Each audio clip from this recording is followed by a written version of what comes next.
Whether it's been in peacekeeping operations or in combat, Humvee-like tactical vehicles like this M1114 have been playing a key role serving the U.S. and its allied armed forces around the world since 1985. The major reasons for the success of the Humvee are twofold. One, the quality, durability, and versatility of the Humvee's design, and two, the skill and proficiency of the vehicle's operators. The success and safety of missions involving the Humvees depends to a large extent on this second point. That's what this video program will focus on: how to operate the Humvee proficiently, and most importantly, how to operate it safely. Let's begin with a review of the Humvee's lineup and some of its key features. The Humvee, which stands for High Mobility, Multi-Purpose Wheeled Vehicle, is available in several configurations. Except for a few differences in these configurations, the operating procedures are essentially the same for the basic M998 series, the A1 series, the A2 series, and the expanded capacity vehicle known simply as the ECV. At the heart of all Humvee powertrains is a 6.2-liter, a 6.5-liter, or a 6.5-liter turbocharged diesel engine. These engines are matched with either a 3-speed automatic or an electronically controlled 4-speed automatic transmission.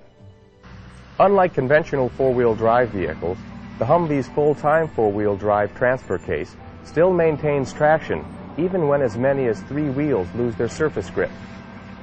The most noticeable characteristic of the Humvee is its wide stance. More than 7 feet across, it's just under a foot narrower than the M35 A3 2.5-ton truck. Its width provides optimal stability and is a key performance and design feature for its role operating in different terrain conditions. Other contributing factors to the stability and mobility of the Humvee are its geared hubs and double control arm independent suspension. These features help to provide higher ground clearance, which is especially important when the vehicle is subjected to off-road conditions. As you can see, the Humvee is no ordinary vehicle. Its ruggedness and versatility are the main reasons it has earned the reputation of being the light tactical wheeled vehicle of choice. The special handling characteristics of the Humvee are, in a word, dynamic. Unlike anything you would experience in a conventional passenger car or truck. When it comes to performance, when it really counts, this vehicle is in a very special class by itself. And because it is such a special and unique vehicle, the Humvee requires a very thorough understanding of its capabilities and maintenance requirements in order to keep it in top performance readiness. Since, as vehicle operators, you will likely be driving it in a variety of different terrain and climate conditions, you must know what the vehicle's capabilities are, as well as its limitations. Everything you'll need to know about operating and servicing the Humvee is contained in the Dash 10 Operator's Manual, which accompanies each vehicle. There's the 28010 manual for the basic A1 and A2 series, and the 38710 manual for the M1113 and M1114 ECV models. If you're unsure about a particular operating procedure or aspect of the Humvee, make sure you consult your manual for clarification. Now let's review some of the important things to remember about operating the Humvee. First, you'll need to do a complete checkout before operating the vehicle to be sure it is mission ready and safe. Complete all the preventive maintenance checks and services contained in the Before Operation section of the Dash 10 Operator's Manual to make sure that the vehicle is operational and mission capable. You'll also need to perform the during and after operation steps listed in this section of the manual as part of the overall requirements for operating the Humvee. Let's go over some of the more important checks you'll need to perform before actually driving the Humvee. Depending on the Humvee configuration and the terrain conditions, there are varying tire pressure requirements you'll need to be aware of. Be sure to follow the prescribed tire pressures as required in the PMCS with the specific Humvee configuration and vehicle application you're operating. Tire pressures should be checked weekly as required by the PMCS to make sure they are set to the correct levels for safe operation. There are also conditions where it is desirable to underinflate the tires to provide added traction like in sand, mud, or snow. Be sure to check the recommended tire pressure settings for varying driving conditions in the tire maintenance section of the PMCS in the Dash 10 manual.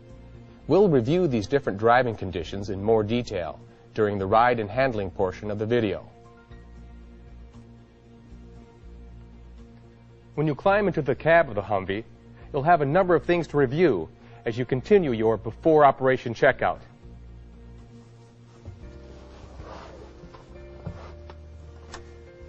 For starters, make sure the driver's seat is properly adjusted to permit safe and comfortable control of steering, braking, and acceleration.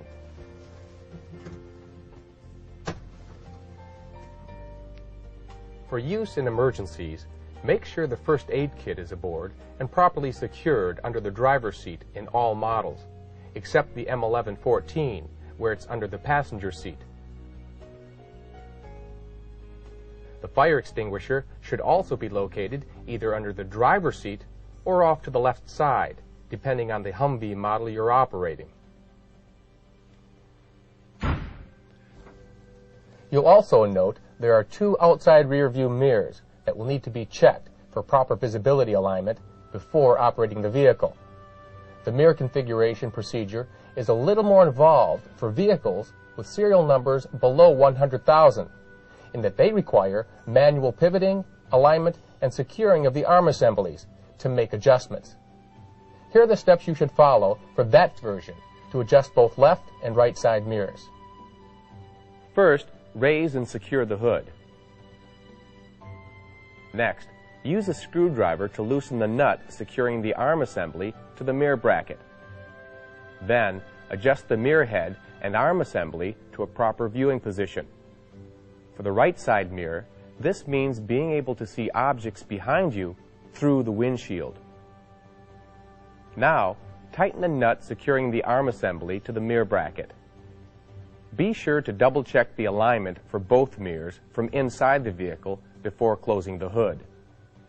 If necessary, further adjustments can be made to the mirror head by adjusting the screws located in those areas behind the mirror assembly.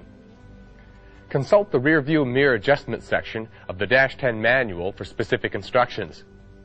For Humvees with serial numbers 100,000 and above, the rear view mirror adjustment process is somewhat easier.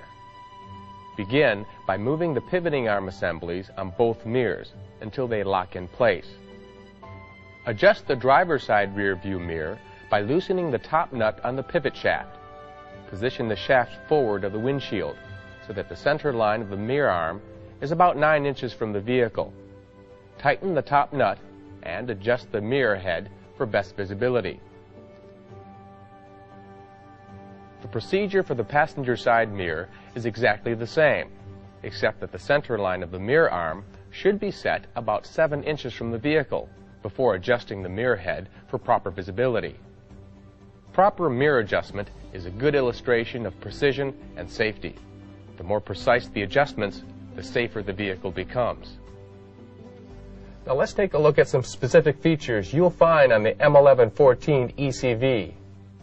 An important attribute is its interior airflow and temperature control system. For example, the defroster in the M1114 has more than just the high-low control and operates quite differently from those generally found in other vehicles. Its manually activated de-icer system is actually integrated into the windshield, enabling it to keep clear during severe weather conditions. The air conditioner is another important component of the Humvee's interior air temperature control system. With the exception of the M997 ambulance and a few specialized Humvee configurations, the M1114 is the only Humvee with a heavy-duty 25,000 BTU air conditioning system to maintain crew comfort.